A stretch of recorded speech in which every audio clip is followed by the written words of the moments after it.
and just chilling. Look at you. Oh, so pretty. Oh, so pretty. Cats make everything better. Going. Hey, it's Doris with Aldi Books coming to you on location in the Pacific Northwest. Here to chat with Shawn about our latest installment of the Faber stories. This is Daughters of Passion by Julia O'Fallon. That's the perfect setting for this one, right? So yeah, Julia O'Fallon is an Irish novelist and short story writer, so I thought this would be a great follow-up to Milkman. Milkman was just okay for me. I liked the literary style of it and thematically what she was trying to convey, but I just found it really tedious to get through, so I thought this might be a nice addition to that storyline. So yeah, this is, I don't know, this is so far not really intriguing to me yet, but I have hope. So it's told from the perspective of a woman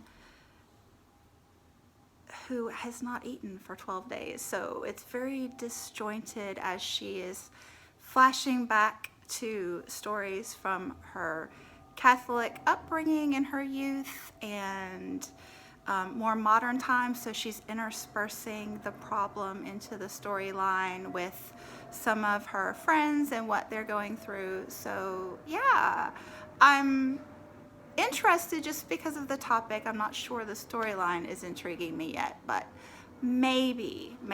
So let's see what you think, Shawn. But before that, I have a brief intermission from a guest contributor. Oh my God. Oh God. We're here with Adam. Live from Seattle. Yes. We're having a little interlude to share some books recommendations for Shawn. For Shawn. And all of you. Yeah. And welcome to Seattle, Doris. Yeah. How is it in the Welcome home? to your home, Adam. Yeah.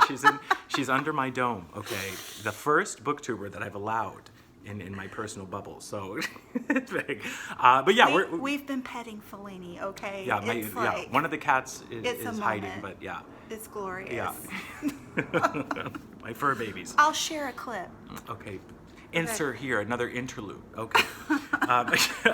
So what we're going to talk about, I thought while we're here, Doris has been checking out my shelves, and I thought we'd just grab a very pretty shelves. Yeah. The orange shelves. Handmade American steel. Okay, people? We match. Yeah. We met. Yeah. I color coordinated with your shelves. Yes. But I thought we were just perusing my shelves and talking about titles that we've both read and whatnot, or not. And I thought we'd pull out a few just for Shawn that I don't think he's read, but that I would recommend to him, and that if he bails on, he should probably just delete his channel, right? Shameful. Yeah, shameful. Okay. So first up we have, of course, my guy. Have you read Raymond Carver? No. Oh, you've never read Raymond Carver? No. Oh, the greatest short story American writer of the 20th century. What is that woman that he reads? The short stories, the Canadian I don't know. All he reads is women.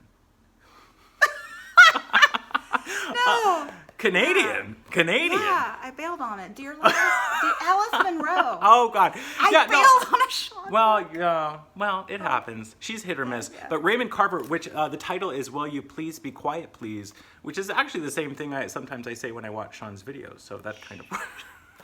Okay. A kid, Shawn. You know, it's all out of love. Ooh, this is pretty. Justine by Lawrence Durrell, a classic. Look at that. Cover by. We're not going to get into this, Doris. No. Okay, Justine isn't a classic. A classic. It's the first part of a quartet. Just super lush writing. Lawrence Durrell, yeah. He was an English writer. It's very lush. Yeah, it's about right before World War II, about just a group of characters in Alexandria, Egypt. This would work for the interwar years. Mel's another series. No, oh gosh. there's a bingo card. Dude. Oh no. Yes. No. Oh, no, Through no, the ages. no. A This bingo. would totally work. Okay, yes. Yes. You don't play bingo? You're trying to get me in trouble. It's not hard. Yeah. I don't like the bingo card, but yeah, technically, I guess it would work. About this one? Yeah. You can put it down. Thank you for being my thing. This one I'm actually handing to Doris. Oh my God! Look at this book. Yeah, The Man Who Loved Children by Christina Stead. Shawn. This is a Norman Rockwell, guys. Look at that.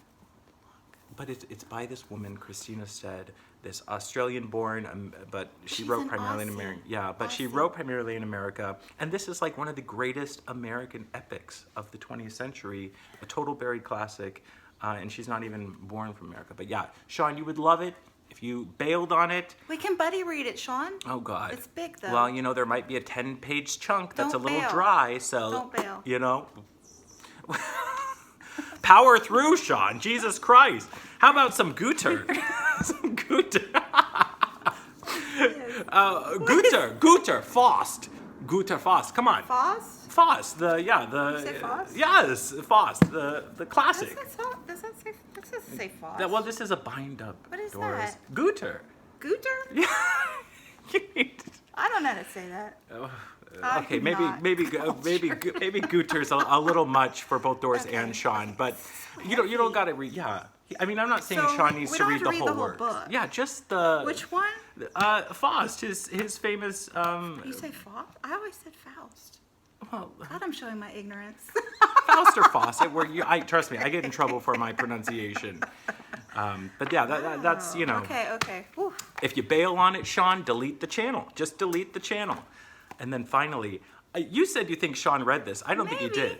The Prime Did of you read Miss this, Jean Shawn? Brodie by Muriel Spark. Stephanie, our dear friend from Time to Read! Exclamation point. Highly recommends. Yeah. The Prime of Miss Jean Brodie. And Shawn was super into Spark, but he woke up one day and decided that, he can't relate to her characters. So it was... We gotta see the one with the cat on the cover. The cat? You got a cat one. Of Muriel Spark? Oh, is it not the one we read, Robinson? Oh, yeah. It's on the paperback rack. We'll have an additional addendum. at We're the not end. going to put an interlude. Okay, we'll put an interlude for the cat book. Sorry, go ahead. Are you done with this one? Well, yeah, it's an absolute classic. Did you even say anything? I don't remember. I'm not listening. Okay, sorry. Shawn, if you read it and you bail, delete the channel and delete your life. I mean, I'm not... Okay. Just, cut it off there. Back to the show. Back to Shawn, right? Back to the show. Okay. Hey, Doris and Adam. I wish you could have seen my face and heard me squeal like a schoolgirl when that was that little interlude. I absolutely loved it. I will be responding separately in due course. Stay tuned, or should I say, be on your guard.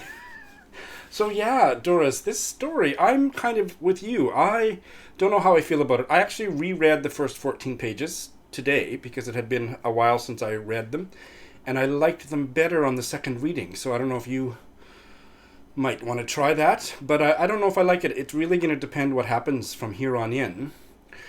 The flashback thing isn't really working for me, but I think the language is nice, and what little bits of narrative there are, some of them are intriguing. So the two that intrigued me the most were Roshaine's and Maggie's first communion. I thought that really went deep and gave me a new experience about how beatific Roshaine's face went and how jealous Maggie was, and now this woman is still very much in her life, or had been up until the hunger strike. So that's interesting to me. And also at the very end, just before we stopped reading at page 14,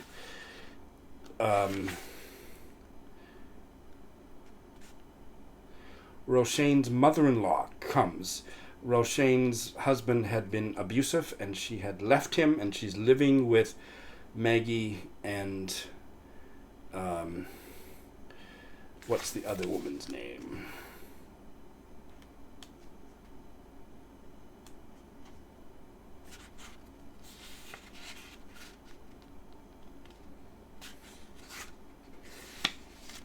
Dizzy. Roisin and Dizzy, and the mother-in-law, whose name I've checked the pronunciation. It rhymes with parade, marade. She intrigued me, and I hope we get more of that story. This may be a case, if it doesn't all come together, this might be one of those many instances where I think a short story wasn't enough to tell the story that needed telling, but time will tell. Beyond that, I don't have much else to say, but I'm intrigued to finish and see if it comes together or not. And looking forward to hearing more from Doris. And Adam, did he follow you back to the south? Hey, Shawn. I can't wait to see your response video. And might I suggest that you recommend a couple books to help Adam get in touch with his more sensitive side? Anyway, I totally agree with everything you said about this book. I did have to read the first part twice to get in the rhythm of it. And right after we chatted last, the very next page, I found that scene where Roisin and Maggie met Dizzy in the traffic circle to be just so funny and delightful. I loved that scene so much.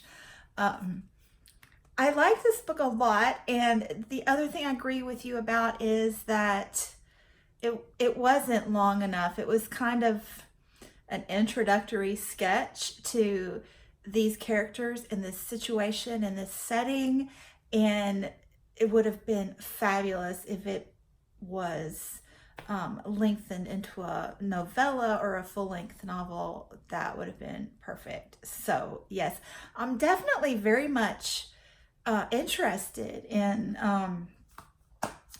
this topic now after reading Daughters of Passion and Milkmen, and I need to get with our friend Jacqueline McMenamin and get some recommendations from her. I think she would have some good ones. So what do you think, Shawn?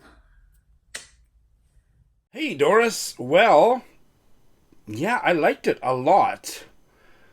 Wasn't quite a 5-star read. I'll get to that in a minute, but I thought the second chunk, the final 2/3 of it, were really good, and I totally agree with you that scene with Dizzy and Maggie and Roisin on the sidewalk in the very next page after we stopped was freaking unbelievable. It was so good. It was maybe the longest continuous scene in the novel and very central. I think that one and the first communion were the central scenes. Dizzy is an interesting character, hey? I guess what I had to knock a star off for was I thought that the way that it was explained or shown how the friendship between these three led to Maggie becoming an inadvertent or not quite what she planned for terrorist, which led to her being a hunger strike. I wasn't convinced by that. That didn't ring true for me. I thought it was a little bit... Either I missed something, entirely possible. Maybe I need to read the last chunk again, or it just didn't quite work. But everything else about what I read today, I thought was fabulous, especially the ending where everything was knit together, the first communion and all of the sexuality, and everything was really beautifully woven into a fantastic concluding paragraph or concluding lines. So that's the only thing. I didn't think the story about how they actually Maggie got from point A to point C in this story was convincing, but otherwise I loved it, and I agree with you. Count me in for reading more by Julia O'Fowley. I want to follow up on that, and Jacqueline, please help us out, or anybody else. I'm looking forward to our next one, Doris. And for the rest of you, thanks for watching. Here it is. Oh, this is gorgeous. Oh, we love a good cat, don't we, Fellini? Look over here, Fellini. Look, Fellini, the eye spot is here. Yeah, there's the guy. Look at him. He's so pretty.